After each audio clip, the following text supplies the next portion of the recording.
Yan po mga boss, mayroon naman akong ginawa ditong yung Detox na 2021 model at ang concern nito ay yung kanyang passenger power set ayaw gumana. So yan po, dito tayo dahil po yan ang concern ay titignan natin at tinignan ko to at binirapay ko yung concern, ayaw nga gumana. At dahil nga ayaw gumana, sinik up ko yung kanyang fuse. Ang fuse nito ay nandito banda sa kanyang driver seat. Yan po yung location ng fuse, yun yung kanyang nakaawang at yun yung kanyang cover, andyan yung label.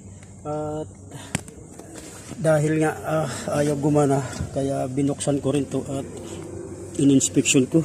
At ang napansin ko dito mga boss ay mayroon ditong open wire. So ayan po, ito yung kanyang kulay green, ayan po inyong makikita, mayroong nabalatan. Then mayroon pa ditong mga maliliit na tama, pero ang malaki ito talaga yung kanyang kulay green. At yung kulay green naman, kung titingnan natin yan dito sa kanyang pin connector, yung kanyang number 7 pin connector, ayan po, at yan yung sa passenger rear height adjuster. Kaya kapag i-operate natin yung kanyang switch na pataas, pag-adjust nitong upuan, doon puputok yung fuse. So yun yung nating nakitang problema nga, dahil nga mayroong open wire. Ngayon at sinalpak ko na ulit tong switch nya at kita ko lang sa inyo, dahil nga nilagyan ko na rin yan ng fuse.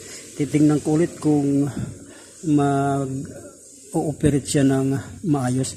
So ayan, katulad yan, ito yung forward, ayan, gumagana na siya. Din ito naman yung backward, ayan. Tapos ito yung sa recline, ito yung sa harapan, din ito yung sa likod.